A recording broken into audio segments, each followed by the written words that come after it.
Study blog में आप सभी का स्वागत है। हम पढ़ रहे हैं इतिहास सीरीज को, जिसके अंदर हमने 4 अध्याय को पहले ही पढ़ लिया है, जिसकी वीडियो आपको प्लेलिस्ट के अंदर मिल जाएगी। आज हम पढ़ने जा रहे हैं अध्याय 5, जिसका नाम है वैदिक काल, द वैदिक एज। तो चलिए इस अध्याय को पढ़ते हैं और जानते हैं वैदिक काल के बारे में।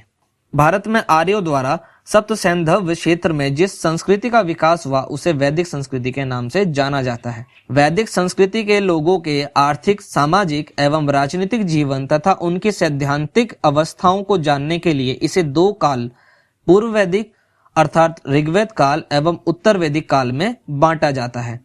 वैदिक संस्कृति ने समान एवं धर्म के क्षेत्र में महत्वपूर्ण योगदान दिया। तो आइए पढ़ते हैं वैदिक संस्कृति का उद्भव किस प्रकार हुआ। जैसे कि अभी हमने पढ़ा और जाना कि वैदिक संस्कृति आखिर क्या है, तो भारत में आर्यों के द्वारा सप्त सैंधव क्षेत्र में जिस संस्कृति का विकास हुआ उसे ही हम वैदिक संस्कृति के नाम से जानते हैं। इसको 2 हिस्सों में डिवाइड किया गया है। पहला हिस्सा है पूर्व वैदिक यानी कि ऋग्वेद काल और दूसरा हिस्सा है उत्तर वैदिक काल। तो आइए पढ़ते हैं और जानते हैं वैदिक संस्कृति के बारे में। वैदिक संस्कृति का उद्भव। वैदिक शब्द वेद से बना है। वेद का अर्थ होता है ज्ञान। वैदिक संस्कृति के निर्माता आर्य थे। वैदिक संस्कृति में आर्य शब्द का अर्थ होता है श्रेष्ठ, उत्तम, अभिजात्य, कुलीन और उत्कृष्ट। अध्ययन की सुविधा के लिए वैदिक संस्कृति को 2 भागों में बांटा गया है। पहला है ऋग्वेदिक काल 1500 ईसा पूर्व से 1000 ईसा पूर्व तक, और दूसरा है उत्तर वैदिक काल। तो आइए पढ़ते हैं ऋग्वेदिक काल को और जानते हैं उस टाइम की कुछ बातों को। इस काल की जानकारी का एकमात्र स्रोत ऋग्वेद है। ऋग्वेदिक काल, अर्ली वैदिक पीरियड में आर्यों का जीवन कबीलाई प्रकार का था। यहाँ उनका जीवन अस्थायी प्रकार का होता था एवं युद्धों की प्रधानता थी। ऋग्वेद में सप्त सैंधव प्रदेश का वर्णन मिलता है। ये 7 नदियां सिंधु, सतलज, व्यास, रावी, चेनाब, झेलम तथा घग्घटा से घिरा क्षेत्र था। ये ब्रैकेट में जो नाम लिखे गए हैं हर एक नदियों के बाद, ये उनके ऋग्वेद काल के नाम हैं। तो ऋग्वेद में सप्त सैंधव प्रदेश का जो वर्णन मिलता है, सप्त मतलब 7, सैंधव प्रदेश जो था ये 7 नदियों से घिरा हुआ था। ये 7 नदियां निम्न प्रकार की हैं: सिंधु, सतलज, व्यास, रावी, चेनाब, झेलम तथा घग्घटा। ऋग्वेद में अफगानिस्तान की 4 नदियां कुभा, कुमु, गोमती और सुवस्तु का उल्लेख है। इससे स्पष्ट है कि आर्य सर्वप्रथम पंजाब और अफगानिस्तान क्षेत्र में बसे थे। यानी कि इससे हमारे को मालूम चल रहा है कि आर्य जो आए थे वो सबसे पहले किस क्षेत्र में बसे थे, तो वो क्षेत्र था पंजाब और अफगानिस्तान। आगे है उत्तर वैदिक काल।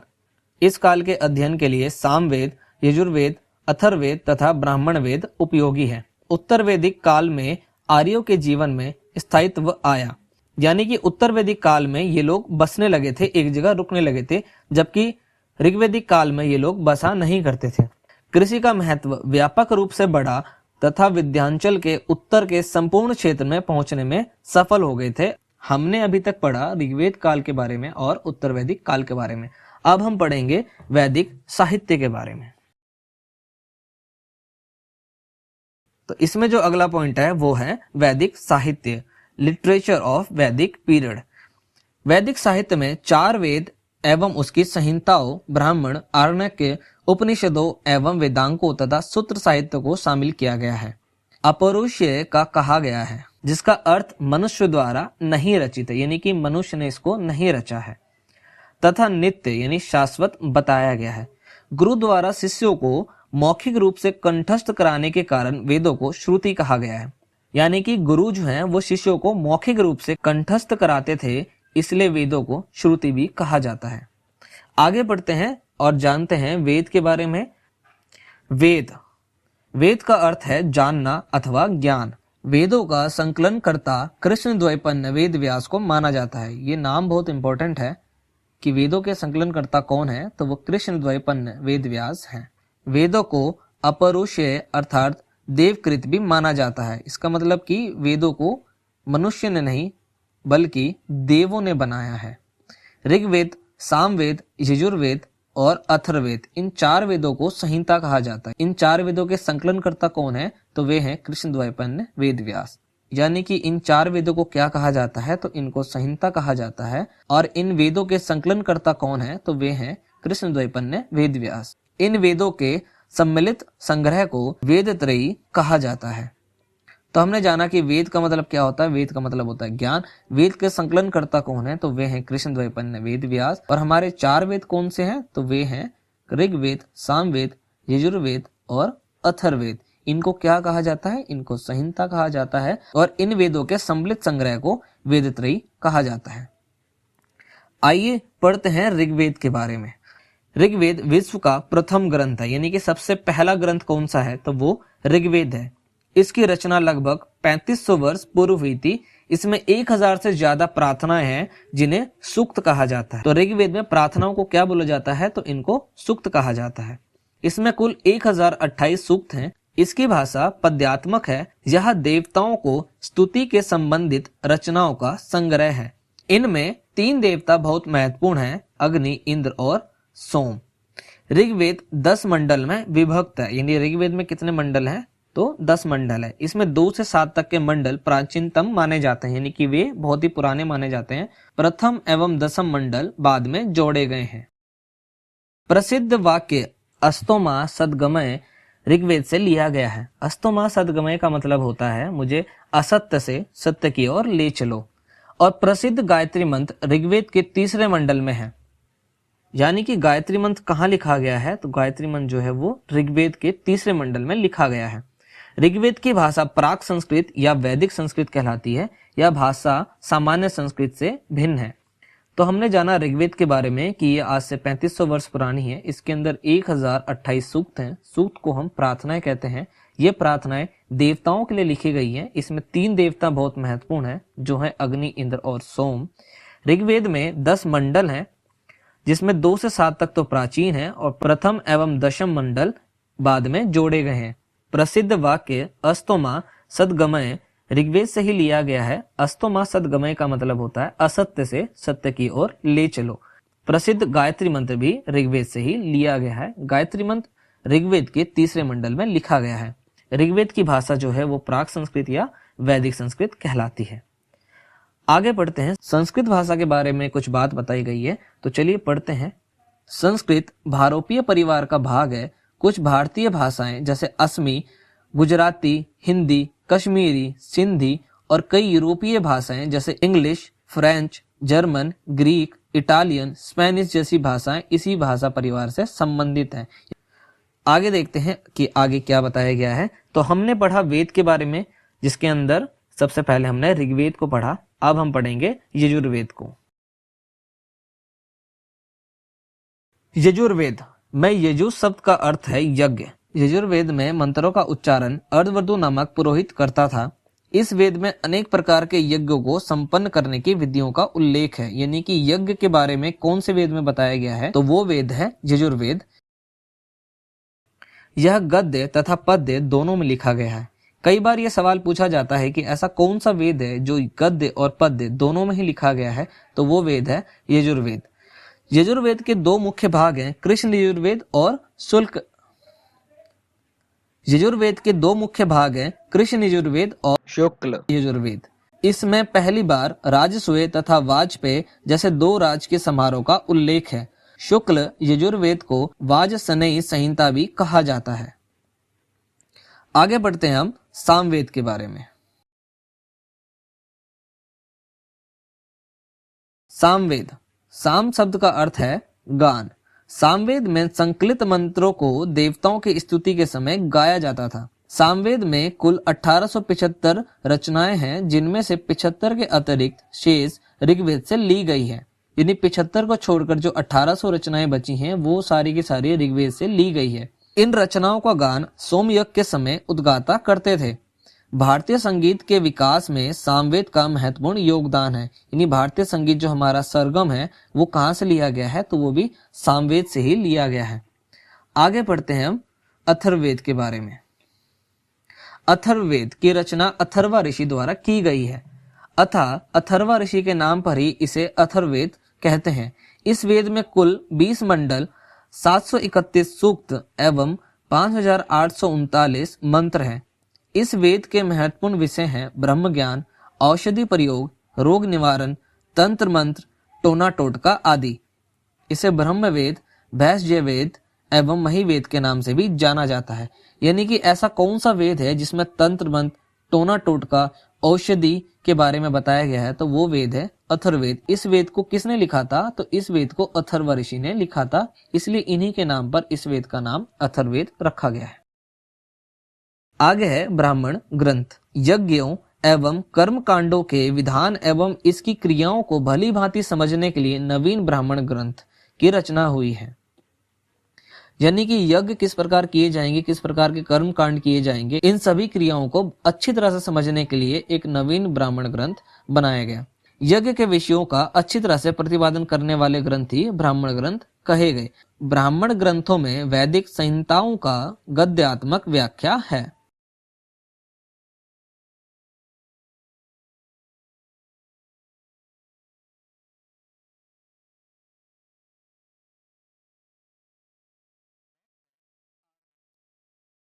नेक्स्ट है आर्णक्य।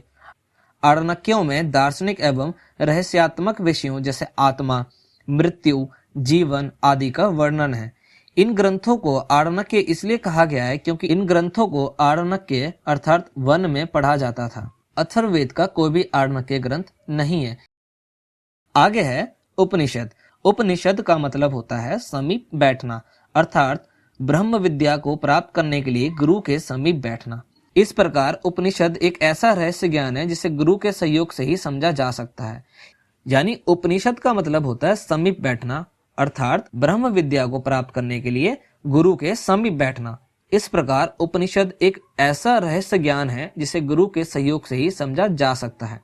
उपनिषद वैदिक साहित्य के अंतिम भाग में है, इसलिए इसे वेदांत भी कहा जाता है। यानी उपनिषद का दूसरा नाम वेदांत है क्योंकि ये वेदों के अंत में आता है, वेद के अंत में आने वाला वेदांत।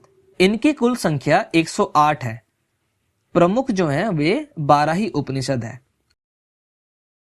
भारत का प्रसिद्ध राष्ट्रीय आदर्श वाक्य सत्यमेव जयते मुंडोपनिषद से तथा तत्त्वमसि नामक दार्शनिक अवधारणा छांदोग्य उपनिषद से ली गई है। यानी कि सत्यमेव जयते कहाँ से लिया गया है? तो मुंडोपनिषद से, और तत्त्वमसि जो है वो छांदोग्य उपनिषद से लिया गया है। अध्यात्म ज्ञान के संबंध में नचिकेता एवं यम संवाद कठोपनिषद से लिया गया है। उपनिषद प्राचीनतम दार्शनिक विचारों का संग्रह है।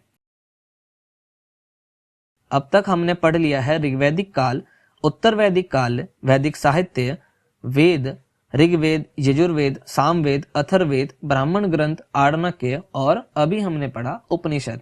तो चलिए अब वेदांग को पढ़ते हैं। वेदांग वेदों के अर्थ को अच्छी तरह समझने में वेदांग सहायक होते हैं। इनमें कम शब्दों में अधिक तथ्य रखने का प्रयास किया गया है। वेदांग की संख्या 6 है। शिक्षा, कल्प, व्याकरण, निरुक्त, छंद एवं ज्योतिष। आगे है वैदिक काल की सामाजिक स्थिति। ऋग्वैदिक समाज के संगठन का आधार गोत्र था, जो प्रत्येक व्यक्ति की पहचान का आधार था। समाज प्रतिसत्तात्मक था। संयुक्त परिवार की प्रथा प्रचलित थी। नाना, दादा, नाती, पोते आदि सभी के लिए एक ही शब्द नप्त्री का प्रयोग होता था। यानी ऋग्वेदी समाज के बारे में बताया गया है कि इनके संगठन का जो आधार था वो था गोत्र, यानी प्रत्येक व्यक्ति की पहचान जो थी वो उसके गोत्र से हुआ करती थी। ऋग्वेद के 10वें मंडल में वर्णित पुरुष सूक्त में 4 वर्णों की उत्पत्ति का वर्णन मिलता है। इसमें कहा गया है कि ब्राह्मण परम पुरुष के मुख से, क्षत्रिय उसकी भुजाओं से, वैश्य उसकी जांघों से एवं शूद्र उसके पैरों से उत्पन्न हुए। इस काल में व्यवसाय के आधार पर ही समाज का विभेद प्रारंभ हुआ। ऋग्वेद में वर्ण शब्द रंग के अर्थ में तथा कहीं कहीं व्यवसाय चयन के अर्थ में प्रयुक्त हुआ है। प्रारंभ में हमें 3 वर्णों का उल्लेख मिलता है, ब्रह्म, क्षत्र तथा वैश्य। शूद्र शब्द का उल्लेख सर्वप्रथम ऋग्वेद के 10वें मंडल में पुरुष सूक्त में मिलता है। ऋग्वेद में दास प्रथा का भी उल्लेख मिलता है, यानी कि उस वक्त भी दास प्रथाएं हुआ करती थी। उत्तर वैदिक काल में सामाजिक व्यवस्था का आधार वर्णाश्रम व्यवस्था ही था। उत्तर वैदिक काल में सामाजिक व्यवस्था का आधार वर्णाश्रम व्यवस्था ही था। यद्यपि वर्ण व्यवस्था में कठोरता आने लगी थी। समाज में चार वर्ण हो गए थे। कौन कौन से थे वे? तो ब्राह्मण, क्षत्रिय, वैश्य और शूद्र। ब्राह्मण के लिए एहि, क्षत्रिय के लिए आगच्छ, वैश्य के लिए आद्रव और शूद्र के लिए आघव शब्द प्रयुक्त होते थे। यानी कि ब्राह्मण को एहि, क्षत्रिय को आगच्छ, वैश्य को आद्रव और शूद्र को आधव कह के बुलाया करते थे। ब्राह्मण, क्षत्रिय तथा वैश्य इन तीनों को द्विज कहा जाता था। ये उपनयन संस्कार के अधिकारी थे, यानी इनको ना ऊंचे दर्जे का माना जाता था। चौथा वर्ण शूद्र उपनयन संस्कार का अधिकारी नहीं था और यहीं से शूद्रों को अपात्र या आधारहीन मानने की प्रक्रिया शुरू हो गई। आगे है वैदिक काल की आर्थिक स्थिति। ऋग्वैदिक आर्यों का प्रारंभ जीवन अस्थायी था। जैसा कि हमने पहले ही पढ़ा कि ऋग्वैदिक काल के अंदर इनका जो जीवन था वह अस्थायी था, एक जगह ये नहीं रुका करते थे। इनकी संस्कृति मूलतः ग्रामीण थी। कबायली संरचना के अनुकूल पशुपालन मुख्य पेशा तथा कृषि गौण पेशा था। पशुओं में गाय सर्वाधिक महत्वपूर्ण थी, जिसका ऋग्वेद में 176 बार उल्लेख मिलता है। यानी कि ऋग्वेद के अंदर गाय का उल्लेख कितनी बार हुआ है? तो 176 बार। ऋग्वेद के चतुर्थ मंडल में खेती प्रक्रिया का वर्णन मिलता है। एक ही अनाज यव अथवा जौ का उल्लेख है।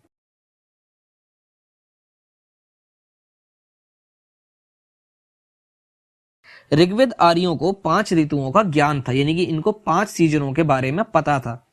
तो अभी हमने पढ़ा कि ऋग्वेद के चतुर्थ मंडल में खेती का वर्णन मिला, यानी कि ऋग्वेद के चौथे मंडल में खेती के बारे में बताया गया है, जिसमें एक ही अनाज जौ के बारे में बताया गया है। सर्वप्रथम उगाए जाने वाला अनाज भी जौ ही है।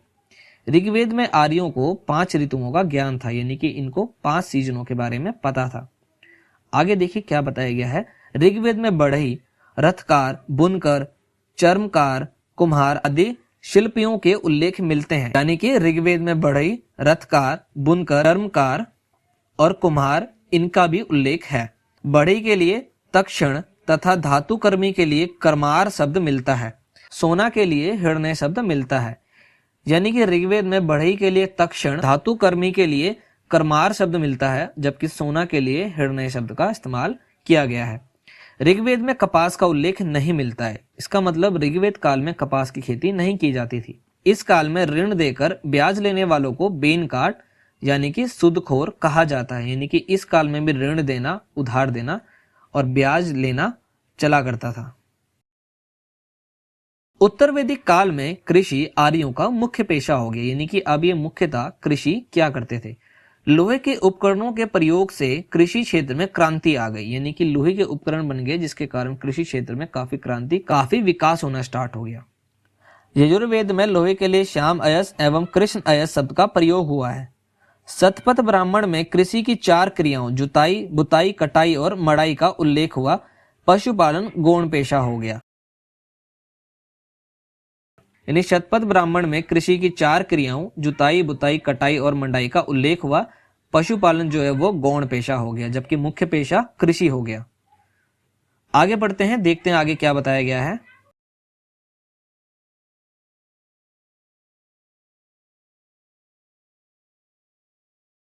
वैदिक काल की धार्मिक स्थिति। आर्य बहुदेववादी होते हुए भी एकेश्वरवाद में विश्वास रखते थे। इस समय प्राकृतिक शक्तियों का मानवीकरण कर उनकी पूजा की गई। यज्ञों का महत्वपूर्ण स्थान था, यानी कि इस वक्त में यज्ञ होने शुरू हो गए थे। वे मुख्य रूप से प्रकृति के पूजक थे। यानी कि जो आर्य थे वो एकेश्वरवादी थे और वे मुख्य रूप से प्रकृति की पूजा किया करते थे। प्रकृति के प्रतिनिधि के रूप में आर्यों के देवताओं की 3 श्रेणियां थी। पहली श्रेणी थी आकाश के देवता। उनके अंदर सूर्य, द्रोस, वरुण, मित्र, पूषण, विष्णु, सवित्र, आदित्य, उषा, अश्वनी आदि ये सभी आकाश के देवता थे। दूसरी श्रेणी में अंतरिक्ष के देवता इंद्र, रुद्र, मरुत, वायु, पर्जन्य, आपह, मातरिश्वन आदि देवताएं थे। तीसरी जो श्रेणी थी वो थी पृथ्वी के देवताओं की, जिसके अंदर अग्नि, सोम, पृथ्वी, बृहस्पति, सरस्वती आदि थे। तो हमने जाना कि आर्य जो थे वो मुख्य रूप से प्रकृति की पूजा करते थे, जिसके लिए उन्होंने 3 श्रेणियां बनाई थी। पहली श्रेणी जो थी वो आकाश के देवताओं के लिए थी, दूसरी जो थी वो अंतरिक्ष के देवताओं के लिए थी और तीसरी जो थी वो पृथ्वी के देवताओं के लिए थी। तो यहाँ होता है हमारा अध्याय 5 समाप्त। हमने पढ़ा इस अध्याय के अंदर वैदिक काल के बारे में। आशा करता हूँ कि आपको ये वीडियो अच्छी लगी होगी। अगर वीडियो अच्छी लगी है तो वीडियो को लाइक करें, ज़्यादा से ज़्यादा शेयर करें। चैनल पर नए आए हैं तो चैनल को सब्सक्राइब करें, बेल आइकन को जरूर ऑन करें ताकि आपको आने वाली वीडियोस की नोटिफिकेशन टाइम पर मिल जाए। पीडीएफ के लिए आप हमारे टेलीग्राम चैनल स्टडी ब्लॉक को भी ज्वाइन कर सकते हैं। तो मिलते हैं अगले वीडियो में, तब तक के लिए जय हिंद।